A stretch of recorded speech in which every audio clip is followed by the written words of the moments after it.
पढ़ाने वाला टीचर एक है, उसके पीछे इतनी भेड़ बकरियां इन्होंने भर रखी है। आप कोचिंग इंस्टीट्यूट में जाके देखो ना, क्या फैसिलिटी है, कुछ नहीं वाली है। गवर्नमेंट के पास ना कोई एक्ट है, ना कोई रूल है, ना कोई सुनवाई वाली जगह है। इतना बड़ा ये कांड हो गया, अधिगम हमारे पड़ोस में ही है, कभी पकड़ी नहीं। अंदर बैठे देखो, ये पकड़ना ही नहीं चाहते क्योंकि ये सब शामिल है इसमें, और सब शामिल है, इसीलिए तो कुछ हो नहीं रहा। बच्चे बेचारे देखो आप कैसे घूम रहे हैं, ऐसे भी टाइम का खाना एक टाइम खा रहे हैं, ऐसे भी हैं लोग। हाँ, डिप्रेशन में, इतना टेंशन में यहाँ रहते हैं। जिस दिन एग्ज़ाम जो वाला कांड हुआ बस वाला, जी वो पूरा दिन यहाँ बेचारे ऐसे घूम रहे थे जैसे उनकी ज़िंदगी चली गई हो। क्या नाम है आपका? मेरा नाम राजेश चौधरी है। राजेश जी हाँ जी। चौधरी है मेरे साथ अभी। चौधरी साहब क्या करते हैं आप? मेरा फूड का बिजनेस है। आपका बिजनेस है? ये यहीं पर ही है? हाँ, ये वाली शॉप बालाजी फूड। अभी जब मनीष भाई से बात कर रहे थे, मनीष भाई आइए थोड़ा सट के बैठिएगा। तो इन्होंने बताया कि हम चर्चा कर रहे थे कि एक स्टूडेंट जब पेपर लीक होते हैं, जब पेपर रद्द होते हैं, तो एक बच्चे का फिर 6-8 महीने ख़राब होते हैं, उसका 5 से 10 हज़ार फिर लगता है। और हर व्यक्ति इतना सक्षम नहीं है घर परिवार से। कुछ लोग जब अखबार में स्टोरी छपती है तो पता लगता है कोई गहने बेच के आया हुआ है, कोई उधार लेके आया हुआ है, कोई ज़मीन गिरवी रख के आया हुआ है। क्या कहते हो आप? दिल से क्या निकलती है आवाज़? दिल से तो ये निकलती है कि सब देखो गांव के बच्चे हैं बिल्कुल मोस्टली जी, और वहाँ पैसे की रोज़मर्रा की ज़िंदगी बड़ी मुश्किल से चल रही है जी ऊपर से ये जो बड़े बड़े कांड ये लोग कर रहे हैं। जी। ये बच्चे 8-10 महीने नहीं, ये 2 साल 3 साल से कोचिंग कर रहे हैं, थोड़े बहुत पैसे जुटा के। उसके बाद कुछ बच्चे सुसाइड कर लेते हैं, कुछ पढ़ाई छोड़ देते हैं जी। किसी के घर की कंडीशन अच्छी नहीं है। अब गवर्नमेंट नाम की चीज़ इसीलिए है, इसीलिए अपन वोट करते हैं कि वो लोग अच्छा करें। अब अच्छे की जगह तो हो नहीं रहा। जी।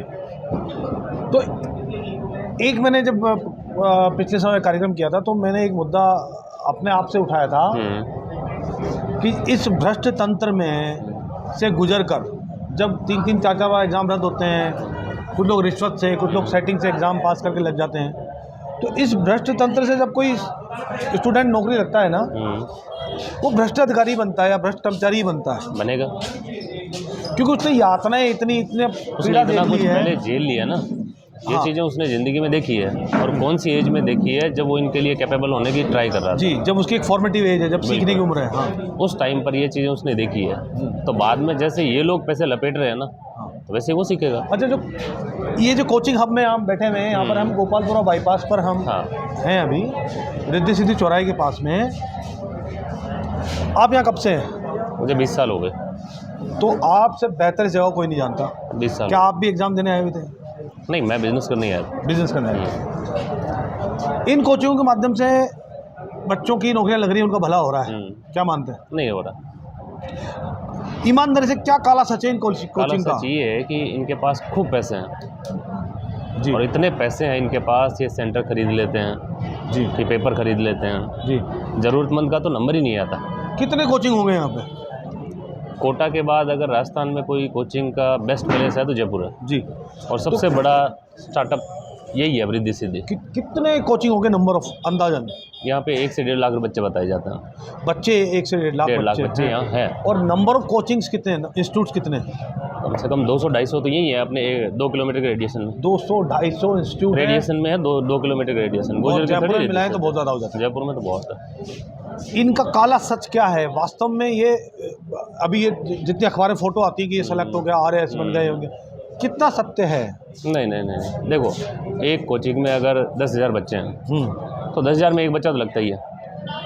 पहले भी लगते ही थे। ठीक है, जब कोचिंग नहीं थी। आप काला सच तो ये है कि उस बच्चे की 10-10 साल फोटो टांग के रोड पे लोगों को मूर्ख बनाते हैं, उसी बच्चे की। और वो फोटो 10 इंस्टीट्यूट में भी आ रही है। सब में आपस में डेटा ये ले लेते हैं। आज मैं नाम से कोट करूं, मुक्ता राव की फोटो मेरे हिसाब से हर कोचिंग सेंटर ने छापी नहीं है। लगी, बताओ। बड़े बड़े होर्डिंग उधर वो लगा देते, जोधपुर से क्लेम कर रहे हैं, इधर जयपुर से क्लेम कर रहे हैं, कोटा से सब कर रहे हैं। बच्चों के पास सही मैसेज जा कहाँ रहा है?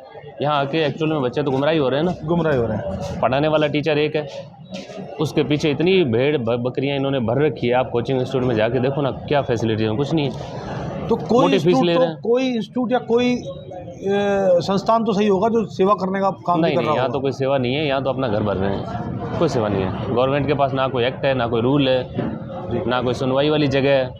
इतना बड़ा ये कांड हो गया, अधिगम हमारे पड़ोस में ही है और बड़ी मुश्किल से दबाव में इन्होंने घर तोड़ा उसका। वो जो फॉर्मेलिटी हुई ना, वो लोग तो पकड़े ही नहीं गए, ना इनके पकड़ में आने वाले। ऐसा क्यों है? और जो मेन किंग पिन है, जो सरगना है, जो इसका जाल बुनने वाले लोग थे, वो तो सर जी फॉरेन में ऐश कर रहे हैं ना। और सरकार के बिना अगर आप पता ही नहीं हिलता, ये समझें इस बात को, पता नहीं हिलता। एक सरकार के वोल्ट में पेपर है, वो कैसे बाहर आ जाता है? उस वोल्ट वाले को कभी तक आज तक क्यों नहीं पकड़ा गया? आज तक वो बंदे जो सरकार के कभी पकड़ी नहीं, अंदर बैठे देखो ये पकड़ना ही नहीं चाहते क्योंकि ये सब शामिल है इसमें। करेक्ट। और सब शामिल है, इसीलिए तो कुछ हो नहीं रहा। बच्चे बेचारे देखो आप कैसे घूम रहे हैं, दो टाइम की रोटी के लिए ये एक टाइम खा रहे हैं। ऐसे भी दो हैं, टाइम का खाना एक टाइम खा रहे हैं, ऐसे भी हैं लोग। हाँ, प्याज कचौरी समोसे चाय पी के वो अपना दिन निकाल लेते हैं पढ़ने के चलिए कि पैसे की व्यवस्था कहाँ से करें वो। तो इन 1.5-2 लाख बच्चे जो आप बता रहे हो, इनमें से आधे बच्चे ऐसे होंगे जो आर्थिक दृष्टि से कमज़ोर होंगे। आधे नहीं, 80% सब गांव के बच्चे हैं यहाँ, टोटली गांव के। अब एक बात बताइए, जयपुर के जो बच्चे हैं अच्छे पैसे वाले होंगे वो तो यहाँ पढ़ते ही नहीं है, उनको तो क्लाइमेट ही सूट नहीं होता ये, वो तो आउट ऑफ राजस्थान रहते होंगे, कोटा में जाते होंगे ऐसा। तो जा सकते हैं। कौन से MP MLAs के RS के IPS के बच्चे यहाँ पढ़ते हैं बताओ? तो ये इन कोचिंगों में देख ही नहीं है। ये देखा गया है कि सरकार कोई भी हो, ऐसे घोटाले जबरदस्त बरकरार रहते हैं, हमेशा होते रहते हैं, कंटिन्यू चलते हैं ना। कौन सी ऐसी है आप बताओ जिसकी इन्होंने अच्छे से एग्जाम करा दी हो? एक भी नहीं है। तो हम तो इन बच्चों का फेस देखते हैं यहाँ क्या कंडीशन है, क्या हालत है, बच्चों की क्या हालत है, बुरी हालत है। इतना ये डिप्रेशन में, इतना टेंशन में यहाँ रहते हैं। जिस दिन एग्ज़ाम जो वाला कांड हुआ बस वाला, जी, वो पूरा दिन यहाँ बेचारे ऐसे घूम रहे थे जैसे उनकी ज़िंदगी चली गई हो। और ज़रूरत की बेसिक चीज़ें हैं देखो। जो कोटा में अभी हो रहा है, हर साल 5-10 बच्चे सुसाइड कर लेते हैं। ज़्यादा हो रहे हैं बताए, कम जाते हो। अभी जयपुर में स्थिति नहीं है। कितनी नहीं है? है। तो जयपुर में कोई सुसाइडल केस मिला नहीं है। अभी 15 दिन पहले हुआ था ना महेश नगर, बहुत ज़्यादा फैला नहीं मामला। हाँ, ज़्यादा नहीं, कम रहा, ज़्यादा हाईलाइट नहीं। कोई से कोचिंग में आप चले जाओ रेंडमली कि साहब मैं गरीब आदमी हूँ, मेरे बच्चे का एडमिशन करा रहे हैं, ये जो करते ही नहीं है वो। महिमा मंडन होता है फलां कोचिंग में फलां सर, नहीं ऐसा कुछ नहीं है। होता है महिमा मंडन, तो अखबार में देख लें। तो उनकी मार्केटिंग है। आप, मैंने पर्सनली देखा है कोचिंग इंस्टीट्यूट वालों के पास मार्केटिंग ऐसे आइडियोलॉजी है, वो उससे पॉलिश करते हैं। बिल्कुल, जी। आप और हम कोचिंग के धंधे से बाहर हैं, ना हमने पढ़ना ना हमने पढ़ाना, तो हम खुल के बात कर रहे हैं। बच्चों से अगर बात की जाए तो खुल के नहीं बात करते हैं। बच्चे तो जिस कोचिंग में जा रहे हैं उसका सर देख लेगा तो उसके लिए तो प्रॉब्लम खड़ी हो जाएगी ना। उसे तो पढ़ना है, उसे ज़िंदगी बनानी है। आप और हम तो अपने दम पे काम कर रहे हैं, जी, किसी लेकर नहीं कर रहे, जी। तो इसलिए कोई दबाव नहीं है। किस बात का दबाव होगा? देखो दर्द है, लेकिन दर्द है, बिल्कुल है। मैं तो देखता हूँ रोज़ बच्चों को। अच्छा, सरकार के लिए एक सुझाव कि सरकार को क्या करना चाहिए? कोचिंग गवर्नमेंट को एक ऐसा एक्ट लाना चाहिए, ऐसा टेरर होना चाहिए जी कि ऐसा वो करने की सोचे ही नहीं।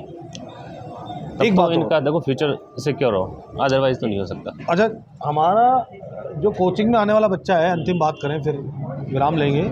हमारा जो कोचिंग में आने वाला बच्चा है वो एक बेसिक शिक्षा 12वीं तक या एक ग्रेजुएशन तक लेकर आता है। बिल्कुल, उसमें सारे सब्जेक्ट हैं, छोड़कर जनरल नॉलेज को, जीके को, फिर भी नए सिरे से उसको ट्रेनिंग कोचिंग लेनी पड़ती है। यानी कि स्कूल भी अपना काम प्रॉपरली नहीं कर रहे, मेरा ये मानना है। बिल्कुल, साइंस है, साइंस अगर 12वीं तक आप बच्चा पढ़ रहा है, फिर ग्रेजुएशन पढ़ रहा है, उसके बावजूद भी उसको आके फिर नए सिरे से शुरू करना पड़ता है। मैथ्स भी फिर शुरू करनी पड़ती है। मुझे तो ये समझ नहीं आ रहा, बच्चे को आपने स्कूल में डाल दिया, कोचिंग स्टार्ट, ट्यूशन स्टार्ट, बच्चा कॉलेज में आया तो कोचिंग जा रहा है, कॉलेज तो कोई जा ही नहीं रहा। जी, तो स्कूल वाला जो नाम था सिर्फ वो स्टेटस सिंबल है, वो तो खाली एक उनका स्टेटस हो गया ना, सिस्टम बना रखा है कि भाई इसे साइड में रखो, ये बिजनेस चलने दो। मेरा एक प्रोडक्ट नहीं बिक रहा। तो सरकार से क्या एक जो मांग में बीच में बोल गया था, एक सुझाव, तभी तो बदलेगा परिदृश्य, कैसे बदलेगा? सुझाव दीजिए। हमारी तो ये रिक्वेस्ट है कि देखो ये बच्चे गाँव के हैं, बेचारे मजदूर, परेशान, हर परिस्थिति से इनके माँ बाप पैसे इकट्ठे करके वो जयपुर भेजते हैं जी। वो उम्मीद लगाए बैठे रहते हैं कि हमारा बच्चा कुछ करेगा तो हमारा कर्जा उतरेगा, बहन की शादी, घर बनाना, 10 काम उनके हैं। तो गवर्नमेंट से ये रिक्वेस्ट है कि अच्छा एक्ट लाए जिससे इन लोगों में इतना टेरर हो कि ये काम करने की ये सोचे ही नहीं ना जी, कि पेपर आउट कैसे होता है। ये तो बातें ही नहीं होनी चाहिए। बिल्कुल, जब भी वोट देने का मजा है जी, नहीं तो फॉर्मेलिटी की ज़िंदगी है, लोग लूट रहे हैं, लुटवा रहे हैं, चल रही है ज़िंदगी। तो ये एक बड़ा ख्वाब रहता है भारतवर्ष में, हर मिडिल क्लास का ये ख्वाब है कि उसका एक बच्चा कम से कम सरकारी नौकरी में होना चाहिए। सरकारी नौकरी में मैं बताऊं आपको कि सरकारी नौकरी में तनख्वाहें बहुत ज़्यादा नहीं है, शुरुआत नहीं है, 30-40 हज़ार, 50 हज़ार, 60 हज़ार साल का। अगर कोई व्यक्ति 50 हज़ार भी तनख्वाह मिल रही है तो पूरे साल का 6 लाख ही होता है। बिल्कुल, तो उससे पूरे घर के, पूरे परिवार के के संकट दूर नहीं होते हैं, संकट नहीं होते पर एक लाइफ लाइन हो जाती है। लेकिन बैक ऑफ द माइंड बिल्कुल। दिमाग के एक हिस्से में ये चल रहा होता है कि बच्चा सरकारी लग गया तो ऊपर वाली इनकम भी आएगी, नीचे वाली भी आएगी, ये कई तरह के हाँ हाँ बिल्कुल होता है भाई, साइड खर्चे वो ऊपर से ले निकाल लेगा। ये भ्रांति है कि काम नहीं करना और तनख्वाह भी आएगी और साइड से भी हाँ, कुछ ना कुछ इनकम बनी रहेगी। बिल्कुल है। तो ये मानसिकता जो है, और आप देखें कि एक सरकारी जो कर्मचारी लगने वाला स्टूडेंट होता है वो लगने के बाद सारे प्रयास खत्म कर देता है। जिसने लगने से पहले इतने हजारों प्रयास किए थे कि उसने जमीन आसमान एक कर दिया था और नौकरी लगा, और उसके बाद वो समाज के लिए, देश के लिए, परिवार के लिए, परिवार तो खैर करता ही होगा, समाज और देश के लिए कोई भी उदाहरण प्रस्तुत नहीं करता, वो खुद में सिमट जाता है, अपने काम करता है। जी। तो ये थी जनता की चौपाल, और फिर ऐसे किसी मुद्दे के साथ चाय पे चर्चा हम ऐसे गुणी लोगों से करते रहेंगे। जय हिंद, जय भारत, वंदे मातरम, जय भारत, धन्यवाद।